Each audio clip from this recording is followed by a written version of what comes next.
What kind of world do we live in where a normal, regular girl cannot find just a regular guy out here to date? Because these guys don't want a real woman. They want a fantasy. They want to live in this fake fantasy world. They would rather jack off to some screen, to some robot, rather than actually deal with a real human being and what comes with that. You know why? Because it's easier. And I am done. I'm done.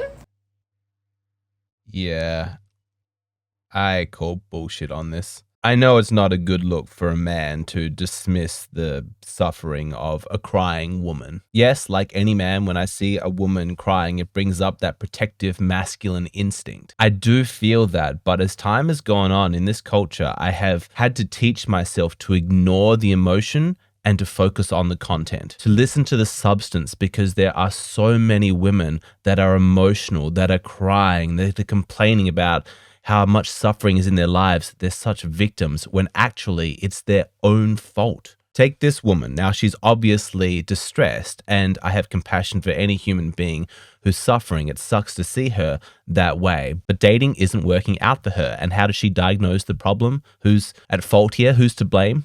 Come on. It's 2023. Do you even need to ask? Of course, men are to blame. It's always men's fault. Men want a fantasy. Men can't deal with a real woman. A real woman, it's a fascinating phrase when used in a context like this, and we're going to unpack it, and I think you're going to be really shocked at what we discover. Because it turns out when one of these modern women uses the phrase real women, they have a very specific meaning. So what does it mean to be a real woman?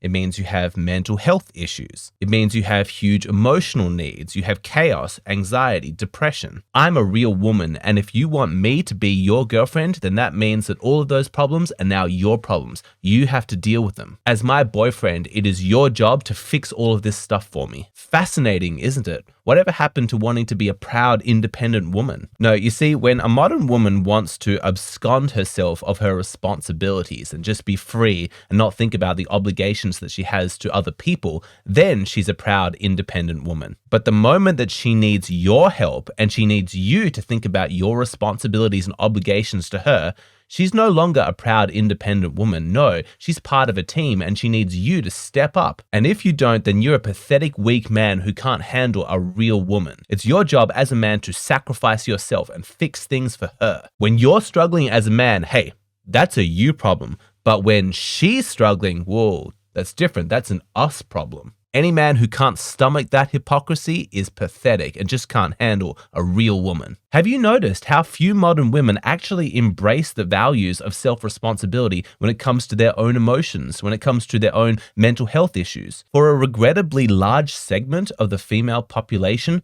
codependency is the default expectation for romantic relationships. I'm a woman, yes, I have issues, and as my boyfriend, it's your job to deal with them. At its core, this belief is toxic, it's abusive, and frankly, it's sexist. Now, I am sympathetic to the criticism of men that says that we need to understand that relationships are messy, human beings are not simple, we need to put in work, we need to be there for each other. But the blanket criticism of all men as pathetic because they're growing fatigued by the increasing emotional demands of real women is completely sexist. And it conveniently ignores the fact that women's expectations of men in the modern age are completely unreasonable. Every single week when guys write to me for advice on Hey Hero, I'm hearing stories of women with massive emotional needs and men putting in hundreds of hours trying to fix things for their girlfriends. The amount of work that some of these guys are putting in trying to meet the emotional needs of their partner is insane. But women get away with this because that's the masculine instinct. We feel compelled to protect, to comfort the women in our lives. When she's struggling, a lot of men feel like it's their duty, it's their honor, it's their obligation to try and help her. And it's devastating to me to see that positive, admirable instinct inside of men be so ruthlessly exploited.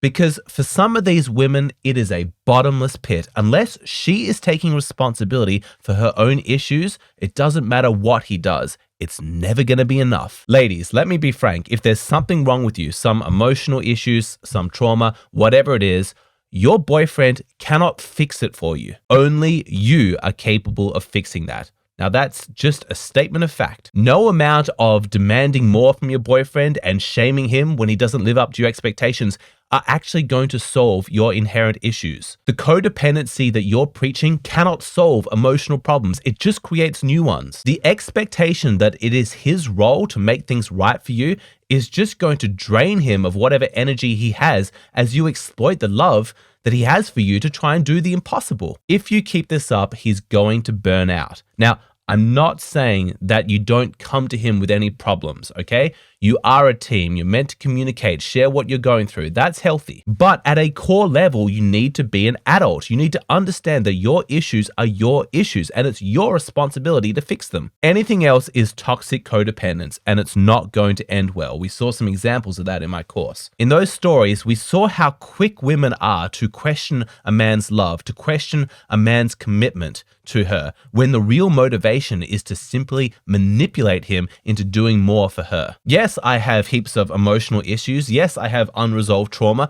but if he loves me, then he should want to fix that for me. If he's truly committed to me, then he should be able to handle all of that. First off, no, that's wrong because he can't fix it, only you can. But secondly, consider the standard that you're applying inside your relationship. Like, let's flip it. Instead of just talking about his love for you, why don't we talk about your love for him? And this is the part of the conversation that gets really uncomfortable for women. So let's go there. You keep talking about what a man should do for you if he loves you, all the obligations and responsibilities he has towards you. But if you love him, isn't it your job to make his life easier? If you truly love him, don't you feel like it's your responsibility to make yourself as small of a burden on his life as possible? To take responsibility for your own issues so that he doesn't have to deal with you? Isn't that the kind thing to do? And if you truly love him, wouldn't you do that for him? What would your relationship look like if instead of constantly asking, what is this man doing for me, if you spent 50% of the time asking,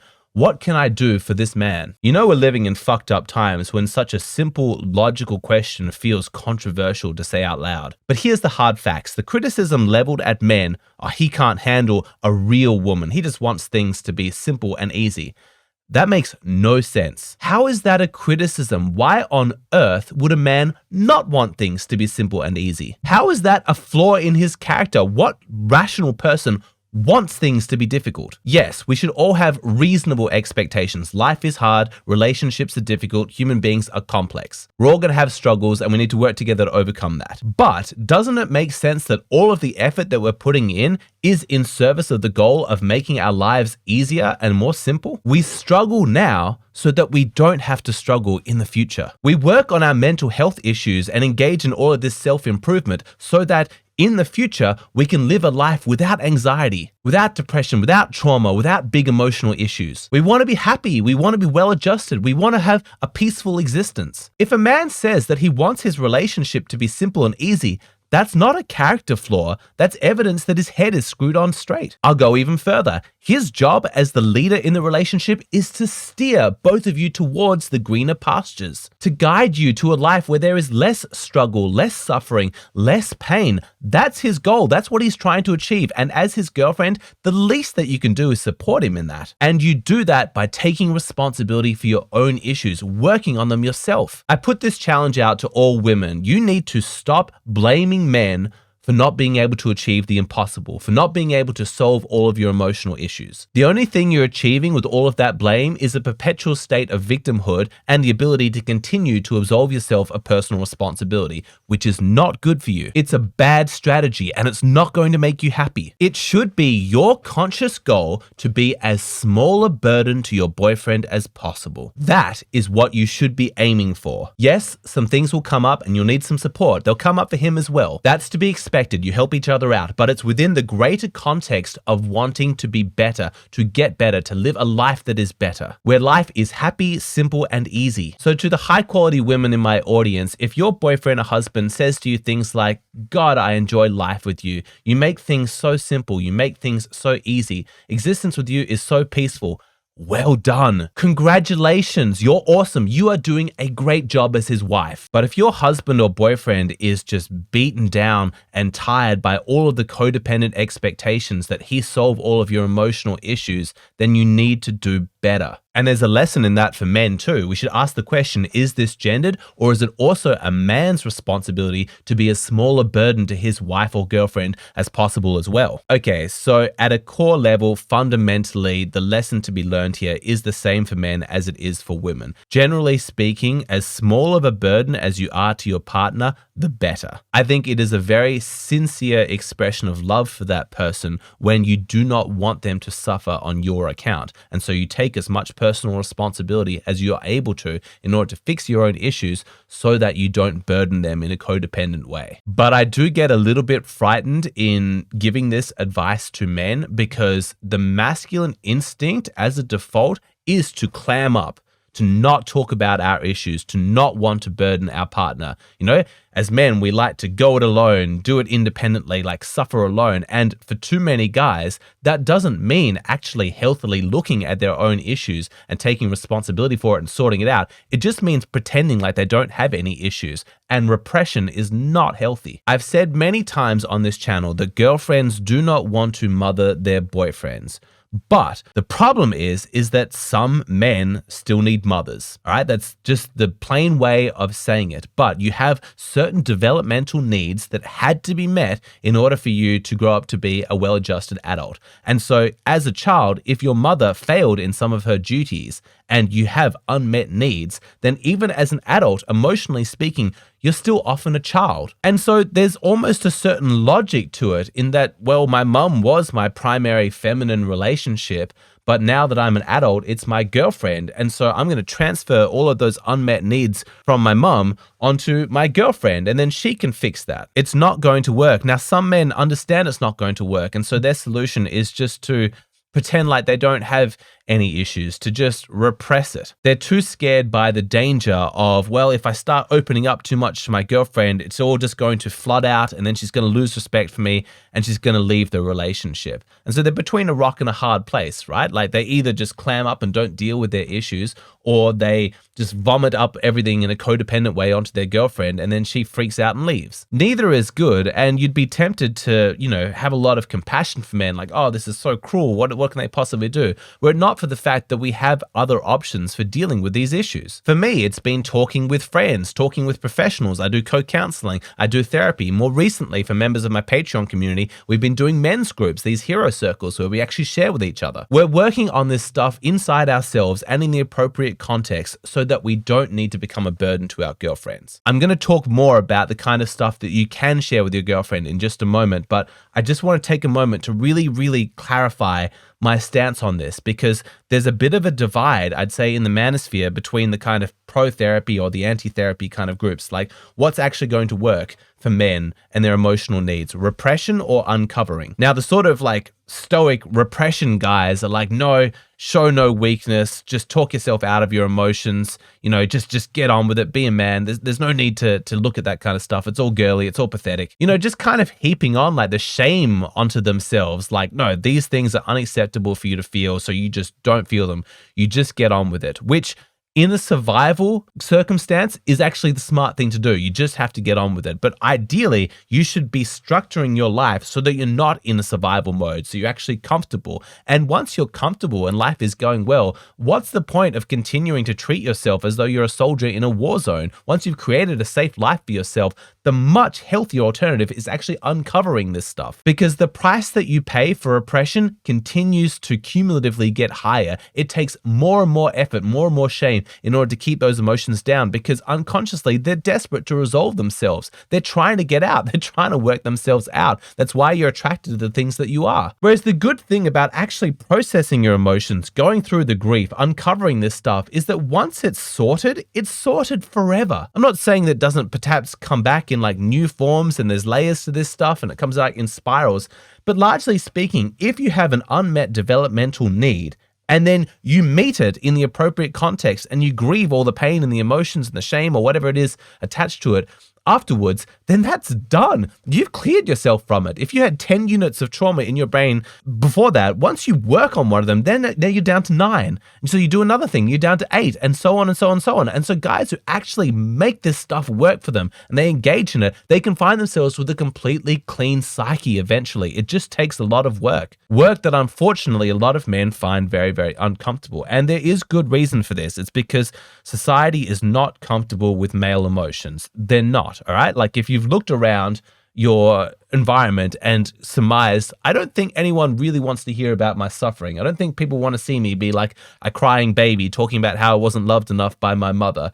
You're not wrong, okay? That's probably how people are. They don't want men in that capacity. That doesn't mean that you don't need it. If you were raised by a very loving mother and an extremely competent father, and they loved each other, and you were sent into adulthood being a very healthy, well-adjusted person, capable of emotional self-regulation, fucking bravo. We need more people like you in the world. But that describes an embarrassingly small number of people in the West. Our parenting for decades has been an absolute disaster. And now we're overcorrecting. We've got like this helicopter parenting thing going on.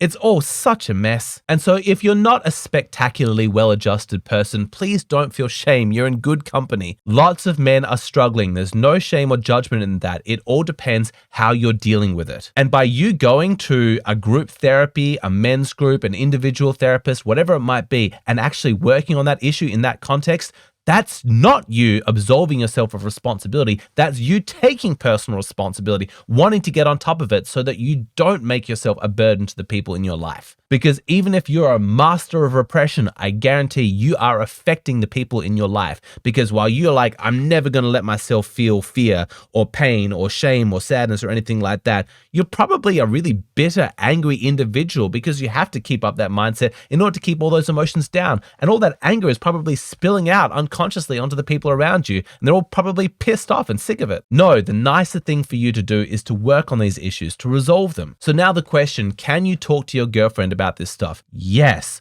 just not in a codependent way. All right. The men who tell you that you can never share any of your struggles with a girlfriend are completely missing the point. Women actually like talking about this stuff. You know, it's emotional, it's sensitive, it's vulnerable, it has the capacity for massive pair bonding. It gives her permission to feel her own emotions. She likes to see the way your mind works, the way that you're able to take responsibility. There's so much benefit in your relationship to talking about this stuff with your girlfriend, so long as you don't cross that invisible line of codependency. You cannot make your issues her issues. You cannot go to your girlfriend and be like, I'm dealing with all of these emotions and all of this trauma, and you need to fix this. You need to be my mom. You need to solve this for me. That's not going to work. She's going to fucking hate that. But I hope that you can see that there's a sensible middle path to be taken here. You don't need to be some caricature masculine robot who never shares his feelings with his girlfriend. And you also don't need to be some weeping, blubbering mess who's just clinging at her saying, save me, save me. I can't do anything without you. No, you're a man. You've got some issues. You're working on them. You're sorting them out. You've got a plan, and you can talk about your plan to your girlfriend, which she'll enjoy bonding over. It might even inspire her to do her own work. That's the middle path. That's the healthy way to have a relationship with your own emotions and with your girlfriend.